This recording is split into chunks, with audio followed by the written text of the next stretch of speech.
It's a pleasure today to welcome to this forum Himadri, one of our very productive young researchers right now in IIT Bombay. So he has extensive, experience in quantum information theory and also condensed matter systems. So he did his PhD from JNU with Professor Bombay, if I remember correctly. I am telling without going through your CV. And then he was with in HRI. Nimaka for quantum information and condensed matter in India. Subsequently, he has moved to Europe. So my interaction with him is in the context of super solid phase of matter, where quite remarkably, he applied many ideas from quantum information theory to classification of this novel state of matter. So today we welcome Himadri to this forum. So the stage is yours. Yeah. 50 plus 10 or 35 plus 15 kind of thing, but take your time. Okay. Okay. Yeah. Thank you. Can you hear me clearly? Yeah, can you hear me clearly? Hello? Am I audible? Okay.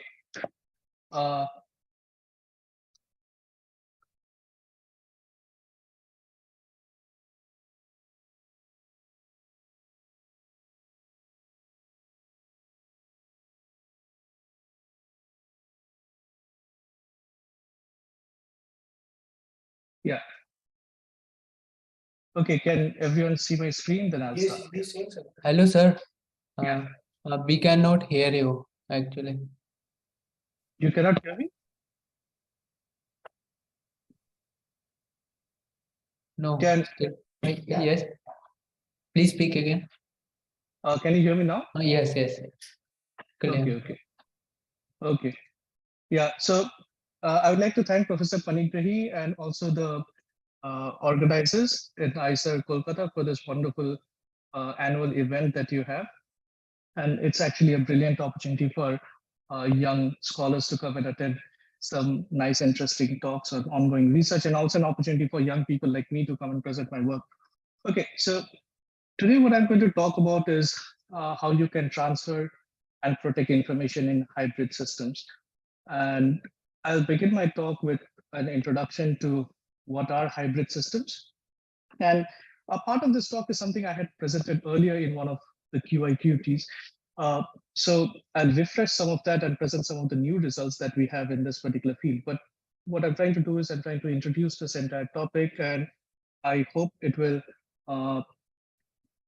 help young people find more interest in these and take it up. Okay, so let's begin with what I mean by, just 1 second. Okay. Yeah, let me begin by what I mean by hybrid systems. So let's start a story from the beginning of quantum optics, right? So the beginning of quantum optics can be thought of to when people started actually investigating spontaneous emission, right? And that started from a very simple question that if you have an excited atom, how does this excited atom actually decay and what kind of light is emitted?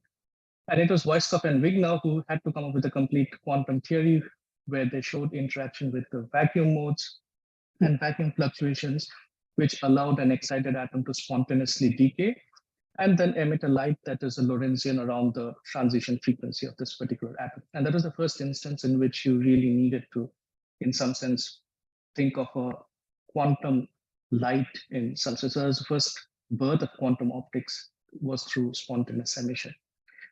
But subsequently, interesting developments began, particularly by Purcell. Purcell said that you can actually place these atoms inside the resonant cavities. And once you have them inside the resonant cavities, you can change the photonic density of states. And this can actually lead to enhancements at the rate at which light is emitted from these excited atoms, right? And this was the first instance where an engineered optical field inside a cavity was first thought of. Subsequently, the interesting developments began. You can not only enhance spontaneous emission, but you have the brilliant result by James and Cummings somewhere around 1960s, in the 60s and 63s, along with Lamb and other people. You can not only enhance spontaneous emission, but if you strongly couple an excited atom inside the cavity, you can actually see a coherent exchange of energy between this. You can see a coherent exchange of energy between this atomic excitation and the photonic modes inside the cavity. And this is what was called as vacuum Rabi oscillations. And vacuum Rabi oscillations heralded a new regime in the study of such light and matter interaction, specifically the strong coupling regime. So in one end, you have spontaneous emission, where you have an excited atom just losing its excitation in the form of light that is emitted. On the other hand, you can have the strong coupling regime, where the coupling is so strong that excitation is not completely lost, but is coherently exchanged between the atom and the photonic mode. And you can see like these in some sense already give rise to some of the tools of quantum computation and communication we use today, because we really need information and excitations to transfer coherently from one kind of a system to the other, right? So, and all of this came down to the brilliant experiments of Sergei Harosh in the late 80s and early 90s, where he actually experimentally demonstrated these Rabi oscillations. He placed this massive rubidium atoms, I think, which are effective Rydberg atoms in high finesse cavities. And you could see this Rabi oscillations actually experimentally, and thus giving birth to the field of cavity QED in some sense. And of course, this culminated in a Nobel for Sergei Harosh was visiting India recently, and he won the Nobel Prize in Physics during work on light matter interaction and cavity QED in 2012. Okay, so this is how, in some sense, the story begins. Now, if you look at modern experiments, it has gone way beyond what initially people could have thought of. We still have studies where you have real atoms inside a cavity. So this is an experiment from Misha Lukin's group in Harvard, where you have, I think, rubidium atoms in a photonic crystal. This is the Arno-Rauschenbeutel group, where you have a rubidium atom trapped inside what's known as a whispering gallery mode. But importantly, you don't need to stick to real atoms in a cavity. You can actually have artificial atoms and qubits inside resonators. And this is where most of the research related to quantum computing and information theory actually resides, because now you have quantum dots that you can place inside photonic nanocavities. You have optomechanical resonators that allow you to transfer information between different operational regime, from microwave to optical range and other kind of interactions. And of course, you have superconducting circuits. Again, in superconducting circuits, you create artificial atoms or qubits that can interact with line resonators, which are again supercooled. And we know that these are the basis of all the quantum computing tools we have now. All the NISQ devices, or most of the NISQ devices, are based on superconducting circuits. So you can see that when simply by starting from the first instance of how spontaneous emission was described to how we had coherent exchange of interactions between light and matter, today we have come to the stage where we can design artificial atoms which talk to highly engineered resonators, and thus allow for us to study information and excitations across a wide variety of systems, right? We are not limited to actually placing some physical atom in some physical between physical resonators or mirrors. And now we come to the context of how does these all lead us to what we are trying to discuss in this talk. How do we end up with, say, hybrid quantum systems, right? And what are hybrid quantum systems? So you can think of, say, a particular device that you've created where you want to do some kind of a quantum processing. So you use superconducting qubits. This, you can think of it as an IBM machine, or you can think of this in some lab, say in TIFR, in Vijay Raghavan's lab, you have superconducting qubits, which can do small processing tasks. And these are extremely controlled systems, like they are static qubits, and they can be very, very well controlled to perform specific tasks. But perhaps there is some certain elements that are lacking. Say the coherence time of keeping information in this qubits is not that big. But I can know that I can have certain kind of solid state material, say a ensemble of spins or something, that actually allows me to store information for much longer time and retain that good coherence, right?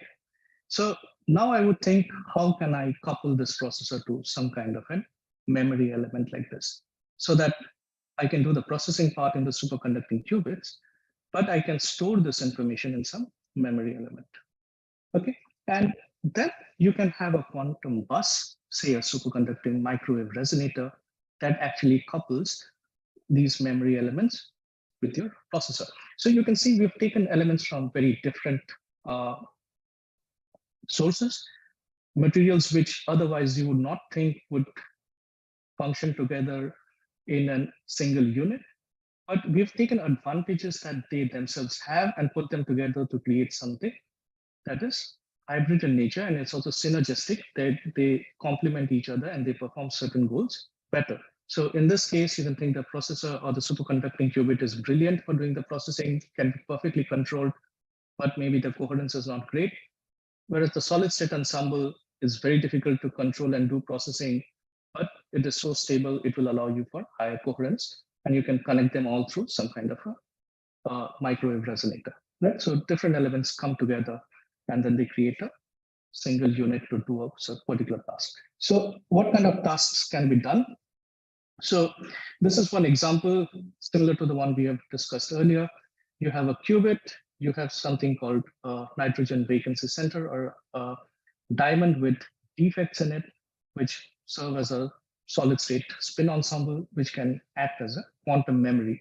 So again, you have some processing going on. There's say some information that was processed by the qubit.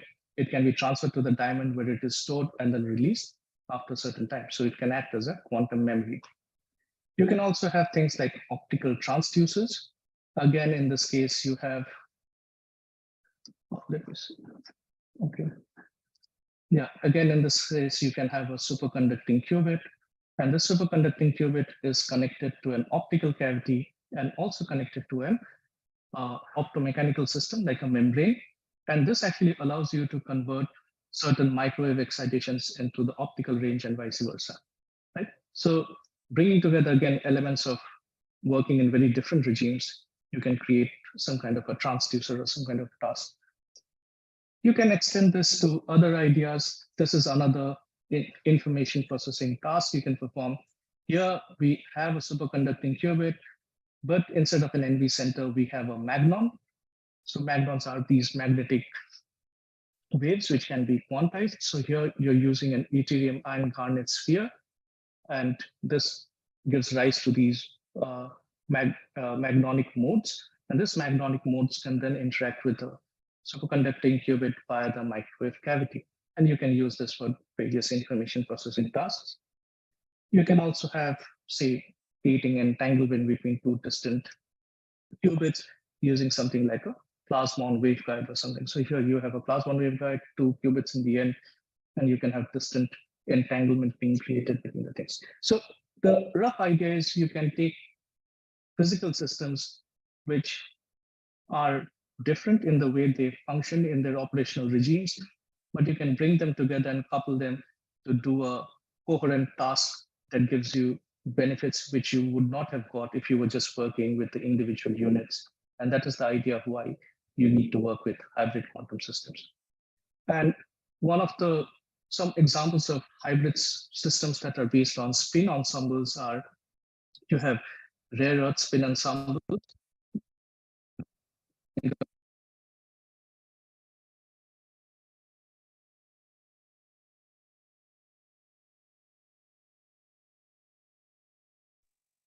Hello, sir. Your audio is again not. Hello, sir. Hello. Himadri.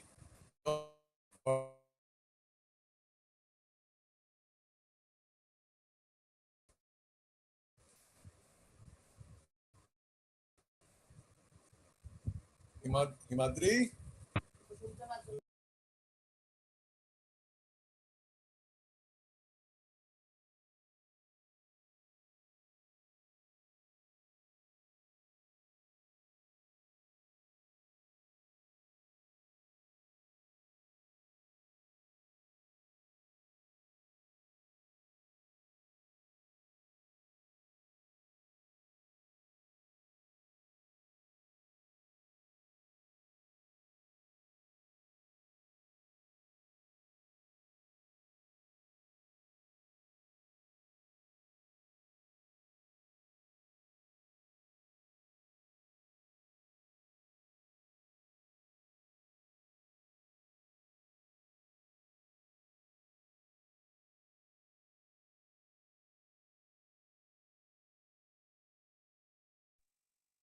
Hello, sir. Hello. Hello, sir.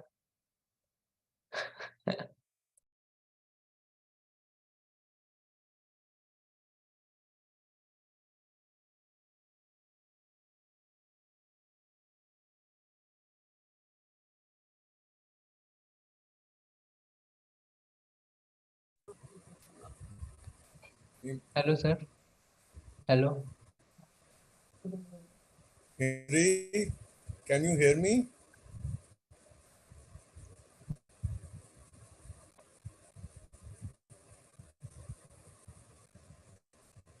Am I audible? Sir, you are audible. But Acha, Himadri he is sir. not able to hear. I tried to call him also, he is not picking up. Shall I send a chat message to him? Okay, I think he log out. He will be logging in.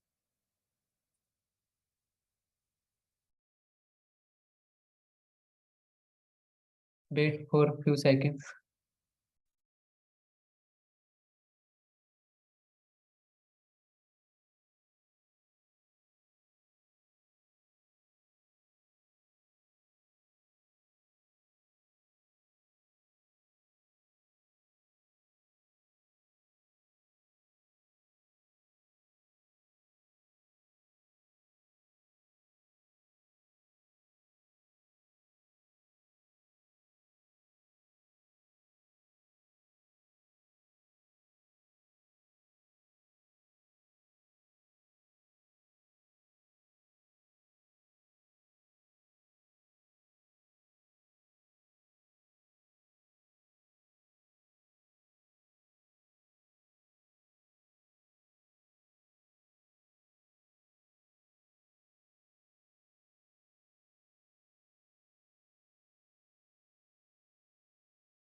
Hello. Hello, sir. Yeah, can you hear me now? Yes, we can hear you. Now you can share your slide again. Yeah, sorry for that. I'll keep my video switched off. Oh, okay, no problem. Yeah, that will save some bandwidth.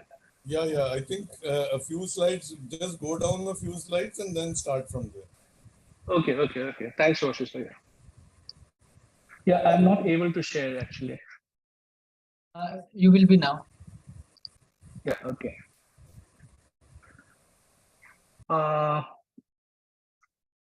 So is this fine? Should I start from here? Yes. Yeah. This slide was there. Yeah. Okay, let me start from here.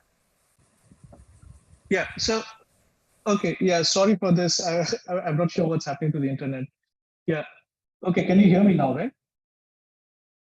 Yes, you are now audible. Yes, sir. Okay, yeah. So let's start with what are hybrid quantum systems. So for hybrid quantum systems, so think about if you have a superconducting qubit that's acting as some quantum processor. You can control this very well. You can perform gate operations. You can use it to do implement certain circuits and things like that. And you can have many of these processes, but say for some reason their coherence is not up to what you require. So you can couple them, say, with a solid state system that acts as your memory.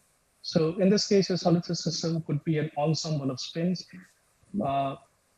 And these systems are maybe not controllable properly, but they have a very good coherence time.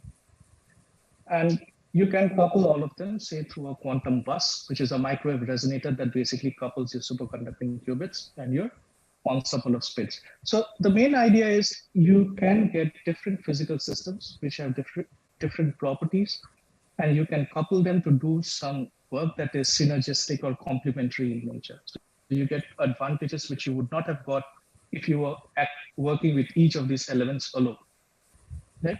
And that is the basic idea behind what a hybrid quantum system is.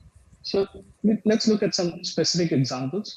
So this is a circuit from one of the review papers on hybrid systems. And you can see this is an actual experimental design where you have a qubit, which is a superconducting qubit.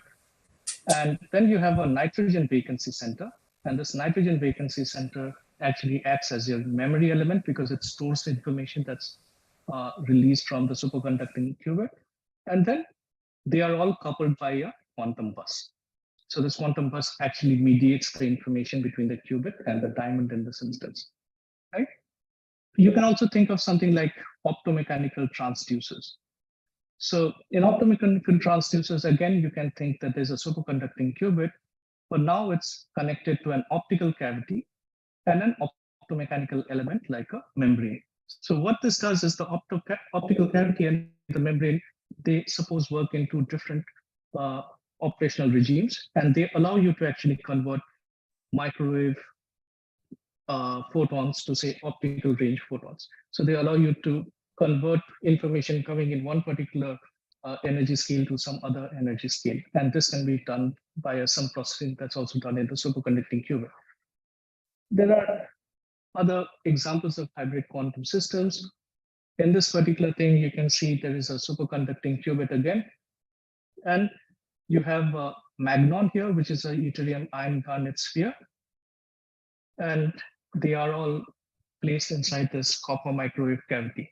And again, any information processed by the superconducting qubit can actually, like the superconducting qubit can talk to the magnon here via this microwave cavity. What are magnons? Magnons are nothing but these magnetic waves, and you can quantize them and they behave themselves like some bosonic field. So you can allow information to be exchanged between the qubit and the magnon. Similarly, you can have waveguide mediated entanglement. You can have some plasmon waveguide and you have two distant qubits. And via this plasmons, you can have entanglement between the two qubits to be created.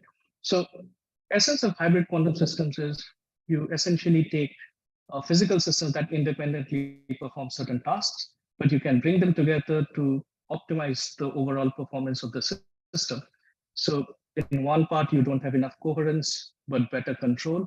Whereas in the other one, you don't have enough control, but better coherence.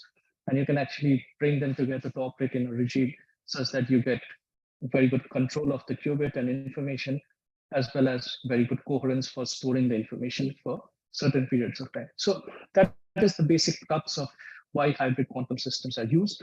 And they are essential elements in design of any computation or communication protocol in most kind of practical quantum computation setup that we have. Okay, so another thing is you can also have hybrid systems. An essential element is ensemble of qubits or ensembles of spins. And you can see these can be achieved using different things. You have rare earth material, which can act as spin ensemble. These were used by the group of Nicolas Giza to do some really cool experiments with memories of optical fields. Then you can also have ensemble of ultra-cold atoms that are trapped in some cryogenic setup with using magnetic traps. You have magnon modes, where you can again place these deuterium iron garnet spheres, or you can have domain world structures that allow you to create these ensembles. You can actually have ensembles of superconducting qubits, as shown in this image here. This is for the Ustinov group.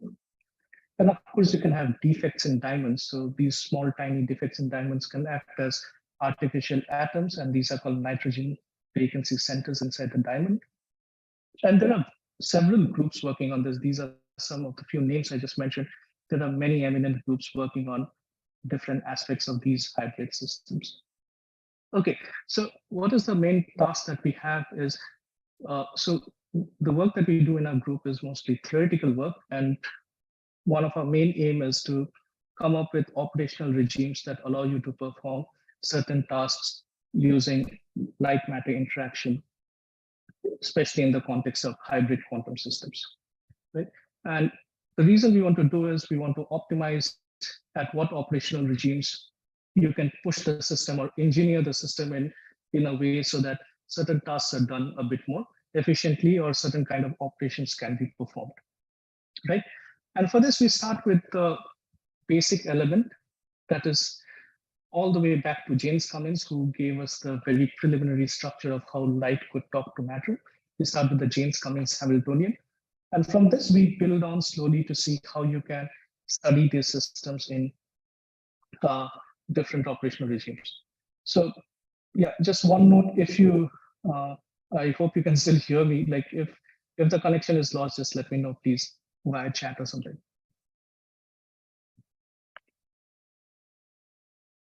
Yeah, is the audio still up?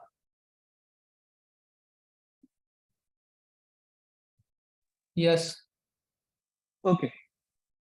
Yeah, so, okay, so we start with the simple James Cummins Hamiltonian. So what is the James Cummins Hamiltonian? It has just some very small key features. First is there's the energy of the atomic or the spin system. So this is nothing but just the difference of, say, if you have a two-level system with the excited and the ground state, this is nothing but just you can rewrite it as the difference between the two energy levels, right? I've set h bar equal to 1 here. And this is the transition, omega naught is the transition frequency between the two excited levels. Then I can have a cavity mode, which is basically the resident mode of the photons inside the cavity. I'm just assuming for simplicity, there's just a single mode of photons inside. And this is okay. And A dagger AC is nothing but just counts the number of photons, right? Like this is in the Fock state basis. It just counts the number of photons inside the cavity, which is the equivalent energy. The next you can think of as a spin photon coupling. So it's the coupling term that decides whether you're on the strong coupling regime, where you see coherent interaction or the coherent transfer of information between atom and photons. And here I've just kept the energy conserving terms. So you can see that sigma minus is basically when there is a de-excitation in the atom, and A dagger is when a photon is created. So the energy is conserved. So either a photon is excited and the atom is excited and the photon is actually annihilated, or if the atom de-excites, a photon is created. So the net energy of the system, if it's a resonant system, is always conserved. Okay, and then you can also have an external driving term that actually drives these systems, right? So if you were to solve the system, you can actually break it down into blocks, and where each of these blocks basically stands for a fixed amount of energy in the system. So when I say n, the total number of photons and the excitations in the system comes up to some number n. So this could mean there are n minus 1 photons and the system is excited, or there are n photons and the system is in the ground state. So if you solve for this, you can actually block diagonalize it, and the entire solution becomes these couple of blocks in the system, right? And if you look at what the eigenstates of each of these blocks is, you can see that you get this nice entangled states, which are entangled between the photonic mode and the atomic mode, right? And this is just for a single atom. Then you can actually introduce a drive into the system, which is an external drive that can be carried by, say, some waveguide that's coming to the system. So now we have an atom, we have a cavity, we also have an external drive that's flowing through the system. So, and let's see if you actually drive between these two levels. So if your omega p, which is the frequency of your driving field, just couples E naught with E1, you can see that all higher up transitions actually are blocked. So these are the regimes. So if you have this omega c minus omega p, you can see that the peaks only arise when at these particular points when omega c is equal to omega p. Everywhere else, actually, the transmission is suppressed. And this is also shown by the G2 function, where you can see that the G2 function actually goes below 1. So you are essentially working in the regime where only a single photon can exist at any time. So there's a single photon that can interact with a single transition. Okay, so and these are called the polaritonic peaks. So polaritonic peaks basically convert to this kind of frequencies. And now if you think that none of the other levels are actually interacting, then you can think of these two levels as an effective qubit, right? So these two levels then effectively are entangled states of light and matter, and you can think of them as qubits. And this is something that is often done in a lot of these systems, like in superconducting. In superconducting circuits, you basically create this anharmonic oscillator. And in this anharmonic oscillator, you can choose any two of the lower levels. And since the system is anharmonic, if you drive only these two levels, all the other levels become inaccessible, and your system actually works like a two-level atomic system or a qubit, right? Okay, so another thing is, how do we now go from the notion of single atoms to say many, many atoms? Because remember, in a hybrid system, you not only have a structure where you have a single atom or a single structure that's behaving like a qubit, you also have a memory element where you have many, many atoms. So as soon as you go from single spin systems to many spin systems, you can see a lot of the structure actually changes. You simply do not have these blocks of two levels each that you have in the single spin systems. This actually starts scaling. You actually start having two, then you have three, and then you have four, and it starts increasing.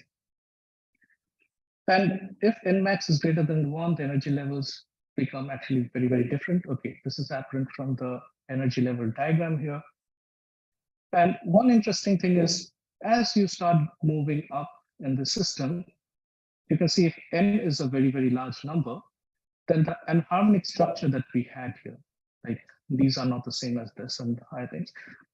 So simply by having large number of spin ensembles, this actually vanishes even in the lower excitation states. These systems tend to become more and more harmonic in some sense, right? So going from the single spin system to the many spin system, there is some kind of a movement from a completely quantum description to slightly semi-classical description of the system. And this is often exploited at the theoretical level. Okay. So you can ask this question that in the single spin system, you have this nice anharmonic structure. You can create qubit, you can create entangled states. Why are we going to the many spin or ensemble? So there are a few reasons for it. One is we go to a more semi-classical description, and often this is more useful when we are talking about coherently storing information. And another thing is it allows you to enter the strong coupling regime much, much easily. You can see that the net coupling, which causes a splitting here, this G term, and if you compare it with the many spin or ensemble system, you can see it's scaled by a factor of square root n. So simply by having, even if your individual G is very small, simply by having many spins in the ensemble or many emitters, you can actually go to a high coupling regime. And this actually is a huge benefit in the context of hybrid quantum systems. So if you have a superconducting qubit, which is interacting with, say, some microwave resonator, and you really need to couple it very, very strongly. Or think about the instance when Arosh was creating his first experiments to study Rabi oscillations. He had to place this atom that he had inside extremely high finesse or very high quality cavities. You would have to create perfectly large Rydberg atoms with a large dipole moment to interact with this, simply because he could enter the strong coupling regime. But in this instance, I can have a nitrogen vacancy center where there are, say, 10 to the power 6 or large number of spins. And even if each of these spins couple very weakly to the cavity, simply by having so many spins, I get this square root n enhancement. And this allows me to easily go to a strong coupling regime, right? So this allows me to coherently transfer information from some waveguide to the other, simply by the basis of having many ensembles rather than a highly engineered single atom, which is difficult to create and keep, right? So there are some advantages. There are some advantages, like when we need to create single spin systems for processing, but many spins and ensemble also give us an advantage in the context of a hybrid system. Okay, and these are some examples that I've shown here. So you can see the Magnon gradient memory. So this was this experiment in Yale around 2015. And this is again a hybrid system system where there was some information that was stored in this Magdonic modes. And you can see for an input pulse that's around 0, the entire pulse can actually revive around 100 nanoseconds later. Similarly, you can have things like atomic frequency combs. And in atomic frequency combs, if you can have an initial pulse, you can have revival of this pulse at specific periods of time. So this is a theoretical plot actually, but similar experiments have been performed in various groups to show how these ensembles actually operate. So ensembles are very good for coherently storing information. Okay, so, but there is a catch in terms of now we are theoretical people, we need to know how we would go around solving the dynamics for both the cases. So one is when you have a spin ensemble, you have collective behavior, you have quantum memories, whereas in single spin, it is essentially non-classical physics. You have entangled states, you have single photon sources.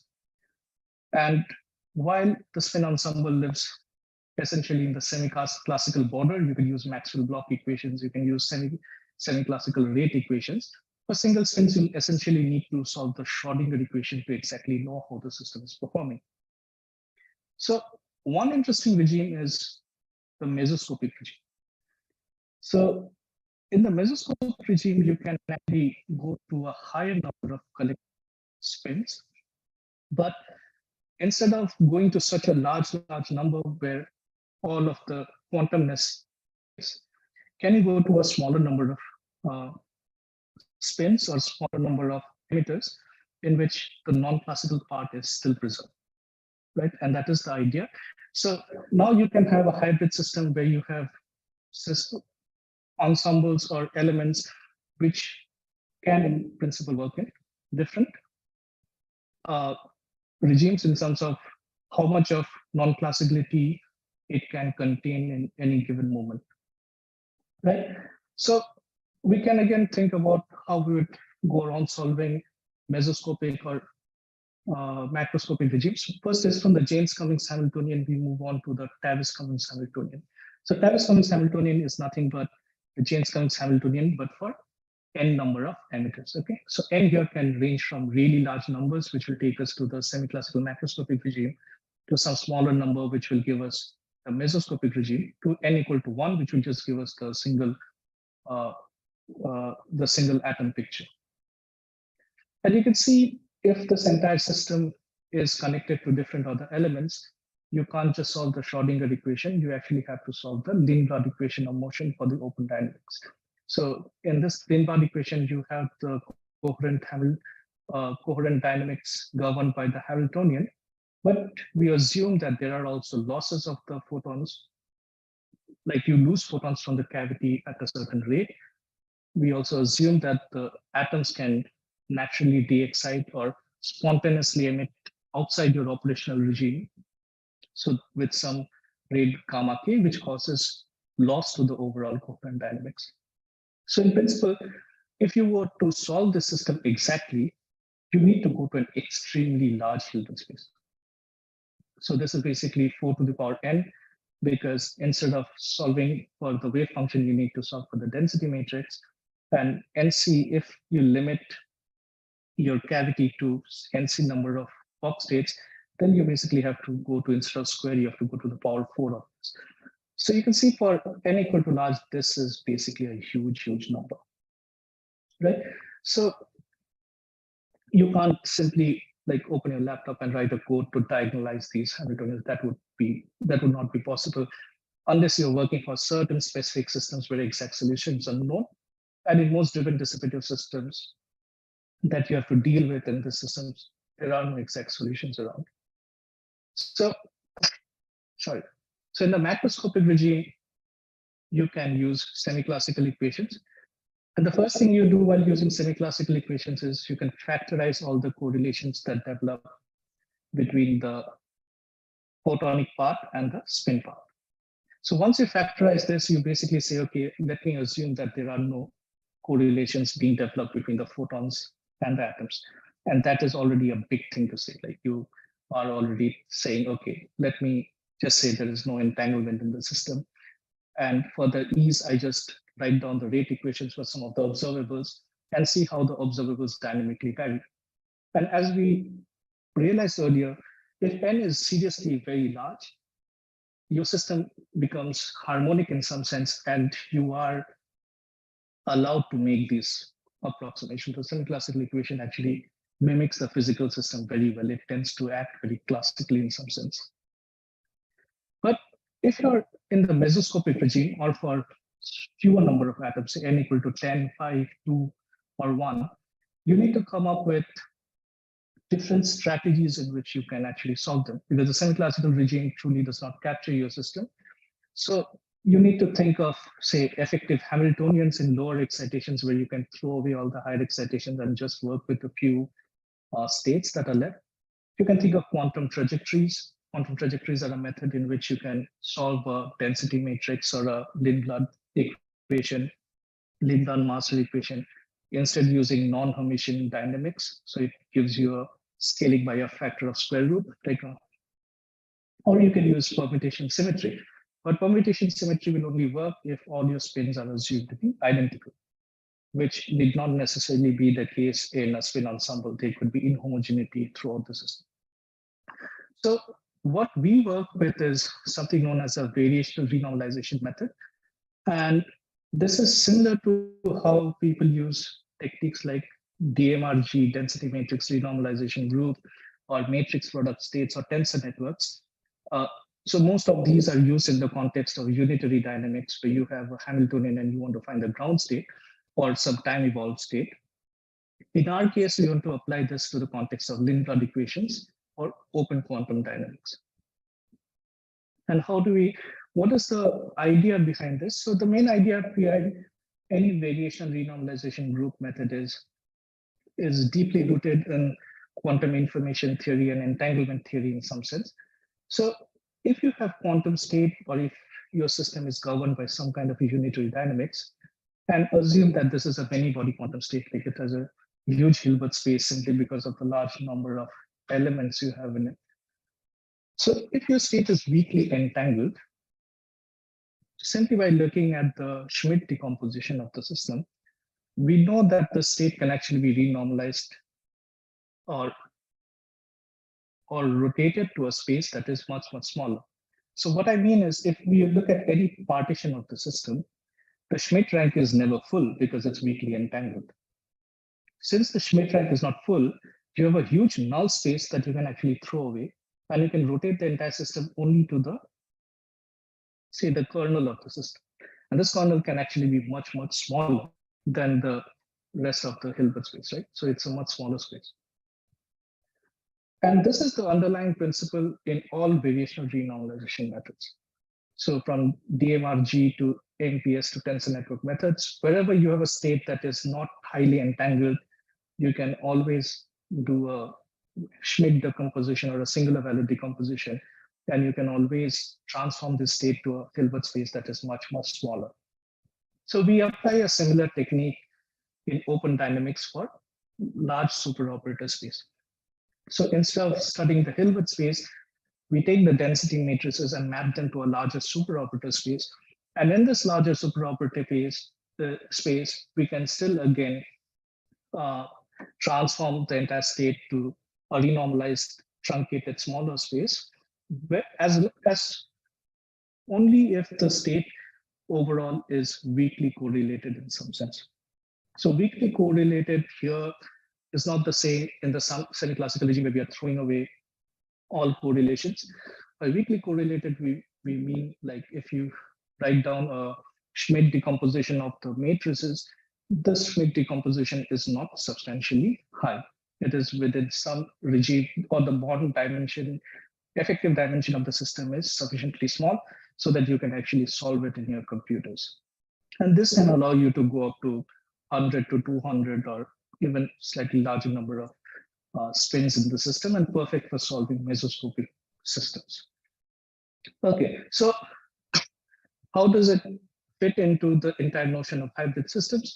Is think about you have a hybrid regime where you have some information that was created in some processing element. This processing element could be a superconducting circuit, or It could be some photonic system or something else that is creating some kind of an information. And this information is carried to us, and we want to store it in this mesoscopic spin ensemble.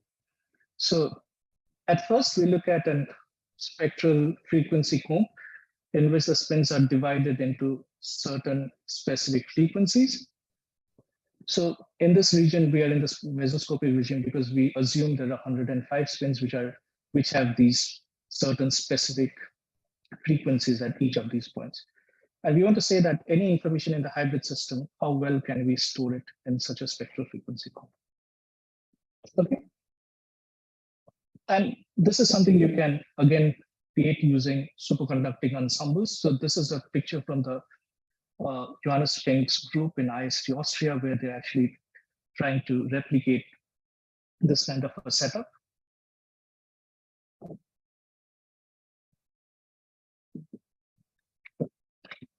Okay, so this is what we want to do. Supposing if we have an initial state, say supposing we have a coherent state, simply, and we want this coherent state which was created in some process to come and be stored in this mesoscopic spin ensemble.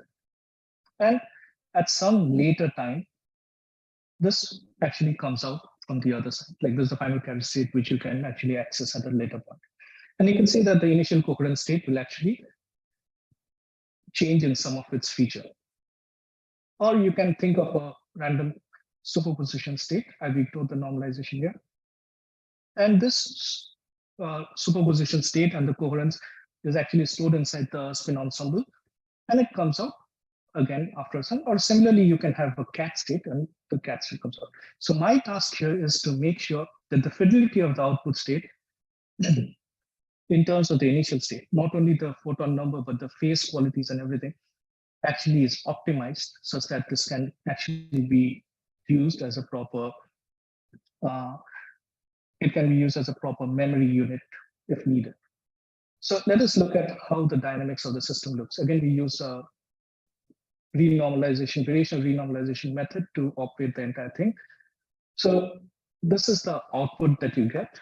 So if the first column to the left is simply the photon number, so you can see that the photon number actually revives quite well in, so this is in units of the revival time. So you can just say this is at the first revival, this is what the photon number looks like, and at the second revival and the third revival. So the photon number in itself does not say anything. Like your photon number could be the same, but your state could have completely changed, right? So for that, we look at the Wigner plot. And in the Wigner plot, we look at how the Wigner function behaves at different times. So you can see this is the Wigner function of the three states. So the first one is for the coherent state. Second one is for an arbitrary superposition state. And the third one is for a Schrodinger cat state. And you can see that the Wigner function in the first time, actually, there is a parity transformation at the first revival. So you can see that the Schrodinger cat state actually does not reverse its parity because it preserved it. And in the second revival, you actually get back the original state. And if I were to actually calculate the fidelity, you can see that the fidelity in the first revival is actually quite low because there's a parity transformation. But in the second revival, you can get that the original fidelity is actually quite good, right? So by engineering atomic spin ensemble, you can actually, and this is a mesoscopic ensemble, you can actually take an initial light and you can actually get back the same light with a very high fidelity at a later time. So the question you can ask me is, okay, this is nothing new. Atomic frequency combs have been used much, much earlier.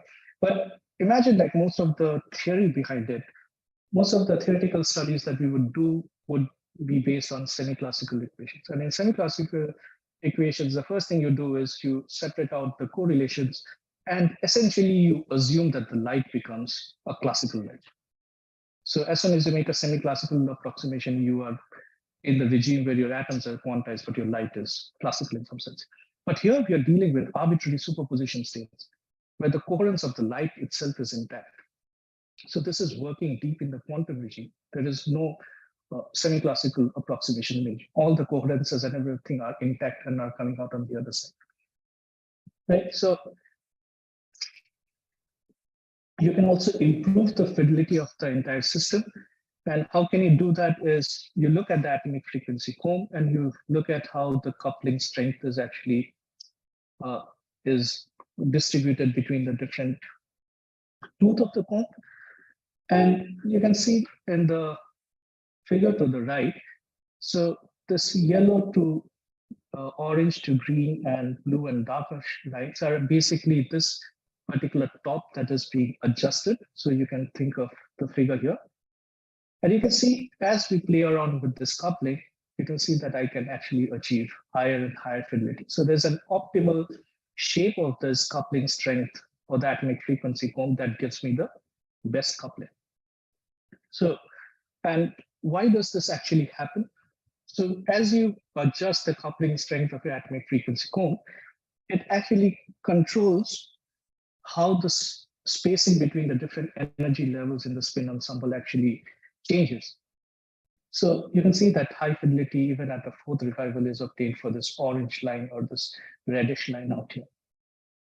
So what's basically happening is you can always find some optimal distribution of the coupling strength for which the spacing between the first, second, third, and fourth energy levels. So these are the spacing between the different energy levels.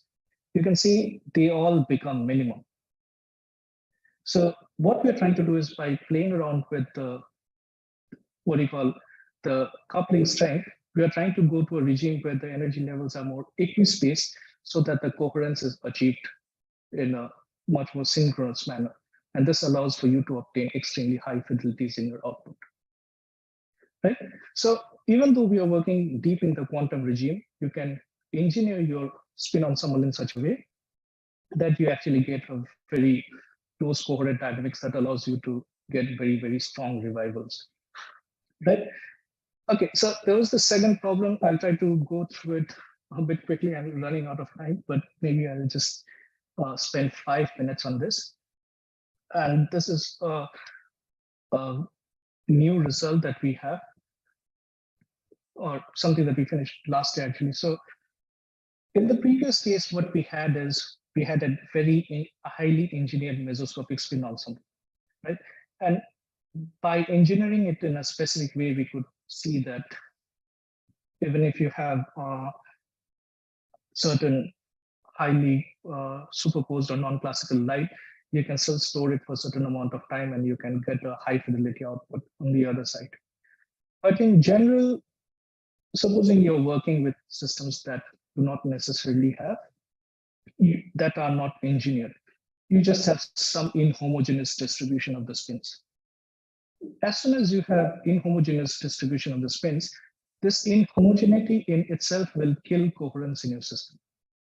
So what I mean by that is, even if I ignore all photon losses, right? I set kappa to be 0. I assume that the cavity is perfect.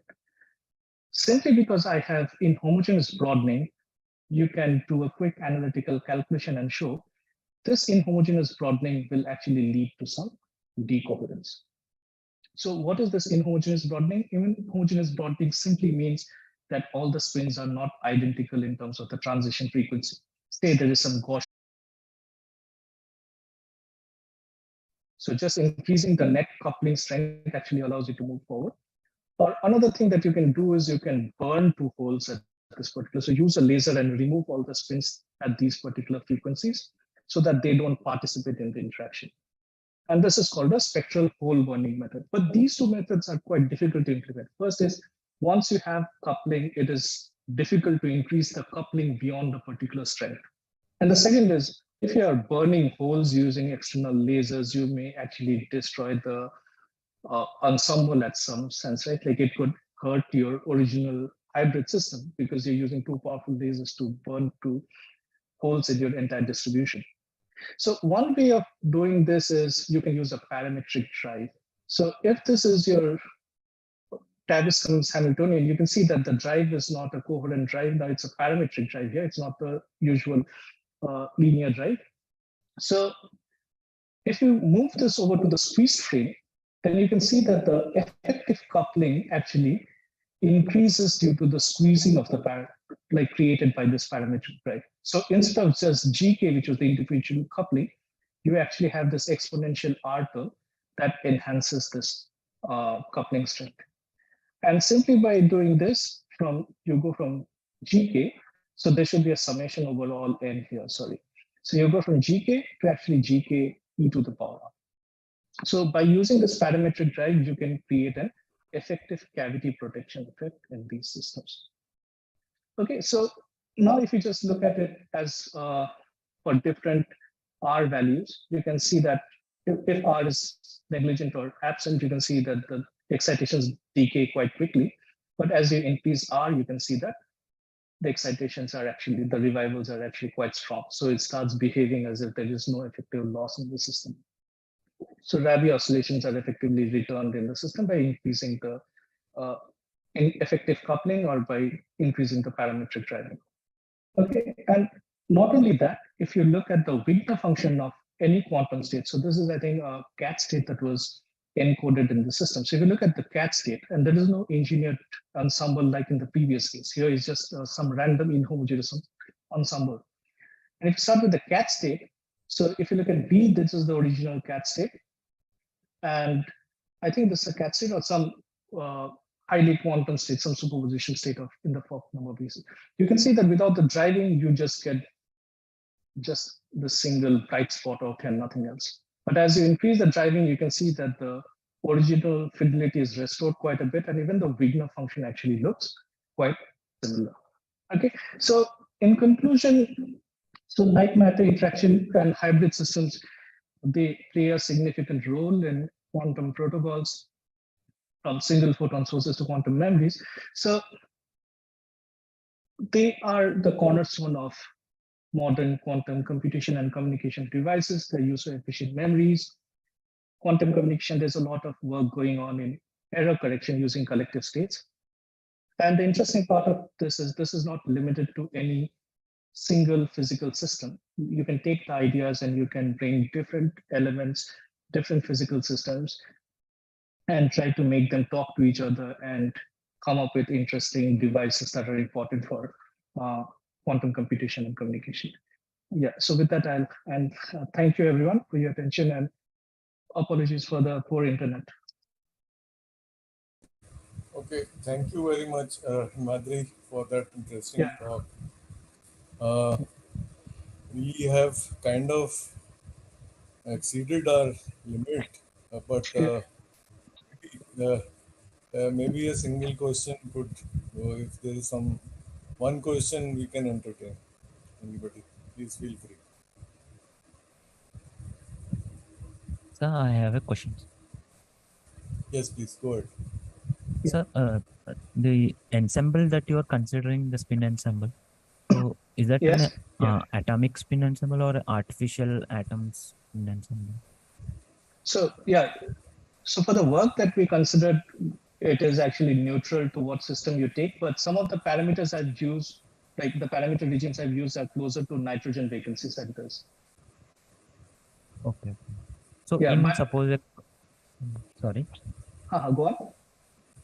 Suppose if quantum dots, if you are using the qubits, suppose instead of like the spins here, like a qubit. So in those cases, there will be decoherence coming into the picture, right? Since the interaction with the phonon bath and all. Yeah, that is already included in the theoretical setup. So even if you have losses in the system, you can account for it. Achha. Okay. Yeah. So that doesn't destroy the information. No, it will destroy the information stored. So it's just that you'll need to characterize your dynamics in a different way so that you can achieve it. So what I mean is, if you just look at the theoretical setup, all the elements of losses from your photons as well as from your spin ensembles are included in the system dynamics. And for certain physical systems, you'll get better results than the other. So you'll have to study the dynamics and look at that. Okay, thanks. Yeah, but in principle, you can solve it even for quantum dots. Okay, thanks. Yeah. Okay, so I think we have run out of time.